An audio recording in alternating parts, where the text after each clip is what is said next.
Hi everybody!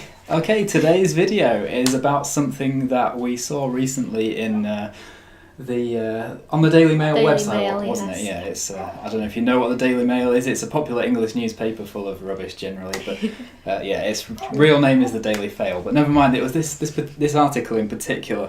I was quite shocked by, I must admit. Mm-hmm. It was saying that people who eat emotionally have a mental disorder. Yes. It's going to be classified as a mental disorder by the medical community. Mm-hmm. Emotional eating is now a medical disorder, a mental disorder. No doubt, there's no doubt in my mind that if they're not doing it already, they will eventually be treating that with medication. Mm-hmm. Well, I think you should tell people about your clinical experience. Really? Why?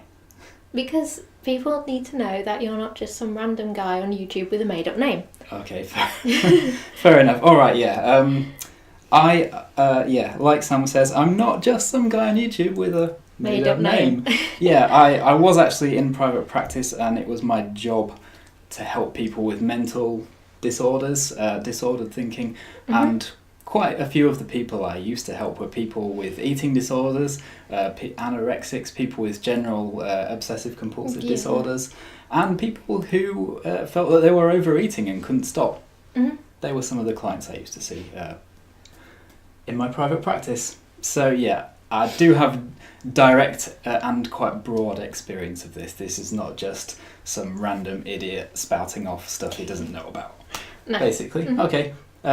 But I don't want you to think that that's like an appeal to authority with me as the authority. It's not like that. No, it's just that I just want you to know that I experience. do have experience of this. So everything we're going to talk about today Mm-hmm. is based on Your experience. my experience and our experiences too. Yes. Okay. Mm-hmm. So where shall we start? How about your copaceous chocolate addiction? Okay, yeah. I used to be a huge emotional eater, and my drug of choice was chocolate. Mm-hmm. How much chocolate could I put away? Ooh. Lots. Lots and lots and lots. In fact, your dream was to buy a Toblerone that was about this big. Okay, yeah, Toblerone was my favourite. And I could eat lots and lots. I could buy the huge bars. I could eat, a couple of those. In about 10 minutes. In less than 10 minutes. And Quite if I had easily. any chocolate the next day left over, he'd be running around asking me for my chocolate. Yeah. So was I a bit like a drug addict Yes. with cocaine? Yeah. It was. Seriously, yeah, it was mad. I had to eat my chocolate quick because I couldn't save it because you would sneak it. Yeah. Which was ridiculous. Yeah, it was terrible. I was a serious chocolate addict, and it was, or I considered it at the time anyway. Emotional eating. Mm-hmm. It was my way of blanking out the world. When I was shoving chocolate into my mouth, I was able to blank out the dark thoughts. It was that simple. Yeah, you don't feel anything Yeah. except You can just focus on the chocolate. Yeah. all the crisps. Yeah. So that was your thing, wasn't it? Yeah, Crisps. crisps. You were an emotional eater too, weren't you? Mm-hmm. Oh yeah, I would eat huge bags of crisps, lots and lots and lots of them. Mm-hmm. When you say huge bags, how big? Well, I could eat like a big bag like that and eat that like a regular small bag of crisps. And still want more? Yes. Yeah, you'd still want more. Yeah. Okay. I'd also mix it up with chocolate because crisps and chocolate. Yeah, a wonderful combination. Yeah, absolutely. Yeah. Okay. So now neither of us do that No, anymore, do we? I don't feel the need.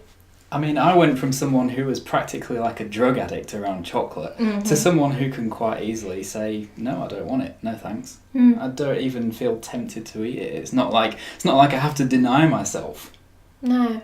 now. It's just I just genuinely don't want it. So what changed? We carved up, didn't we? Because certainly, we didn't change situations or anything as No, such. no. Our situations in our lives did not change. The only thing that changed was that we carved up. Mm-hmm. We started eating sufficient carbohydrate calories Yeah. to meet our needs, to meet our body's That's it. requirements. Cravings. Well, the cravings went away. Yeah. The need to stuff my face with anything just to get through some situation or other disappeared. Yeah. Same with me. Basically, if you're carved up correctly, if you're eating the right foods in the right amounts, you won't be an emotional eater. No. It just ain't gonna happen. No. There's no way it can possibly happen. Well, I don't think so. No, I don't think so. I've never seen it. No. Never, certainly, you know, that was my personal experience and in my professional experience. Yeah, it was the same. Okay. So, what's next? Why do people fear carbing up? Because that's a big thing, isn't it? Everyone's afraid to do this, aren't they? They're like, no, I can't eat enough for my body to run correctly. It is so I shouldn't strange. do that. Why is everyone like that? It is a very strange thing to think. Let's look at overweight people first of all. Okay. Can someone who's overweight be undercarbed? Absolutely. Yeah, I think so too. Yeah. Definitely. Yeah. Someone who's overweight, they're eating too much of the wrong things and not enough of the right things. It's that simple, isn't it? Yeah. You know, this is a documented fact, plenty of overweight people suffer from malnutrition. Because they're just eating crap, they're not getting the nutrients they need. So, it's certainly feasible for someone who's overweight to be horrifically undercarbed and not able to focus. They're going to be the emotional eater. They're going to be like, well, I've just had this huge fatty dinner. I've just eaten a block of cheese, you know, a block of liquid cheese, and then and then they're like, oh my God, but I need this sweet dessert afterwards. They're undercarbed. That ain't emotional. No. It's not emotional. That's not emotional eating at all. It's nutrient deficiency. Yeah, they need carbohydrates. Their body's not going to function. You can't run your body on cheese.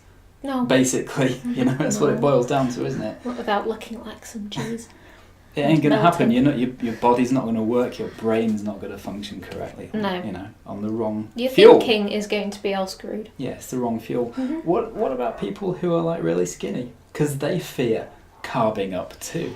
They think they're going to get fat.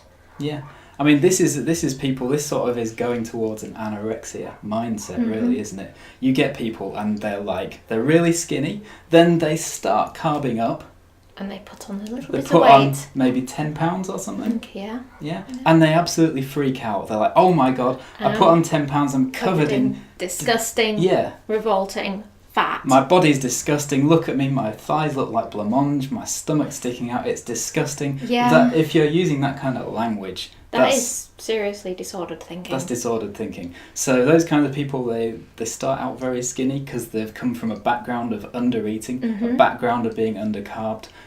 If they do dare to try carbing up and eating correctly, and their body is trying to, their body starts trying to heal, but they freak out. That's a problem. Those people, that's quite a large problem. Yeah, many people suffer from that. I'd say to anyone in that position, just seek a good therapist, get help, because definitely the problem is much deeper than just what you're eating. Yeah, but that is So that's all I really want to say about that. But generally, I mean, this idea that they're gonna like class emotional eating as a mental disorder is just ridiculous to me. It's absolutely ludicrous. Yeah. It does seem that way. People just need to carb up. It's that simple, isn't it? Yes. I don't know how long we've waffled for. I don't know how long we've stood here talking into this camera, but basically the short of this is eating, carb up, eat enough of the right things, eat less of the wrong things, and emotional eating just doesn't exist. No. It's that simple. It really is. Absolutely. Anything else you want to add, my dear? I think not. I think that's about covered it. Okay, well, thank you very much for watching. Yes, thank you. We will see you again very soon. Bye for now. Bye.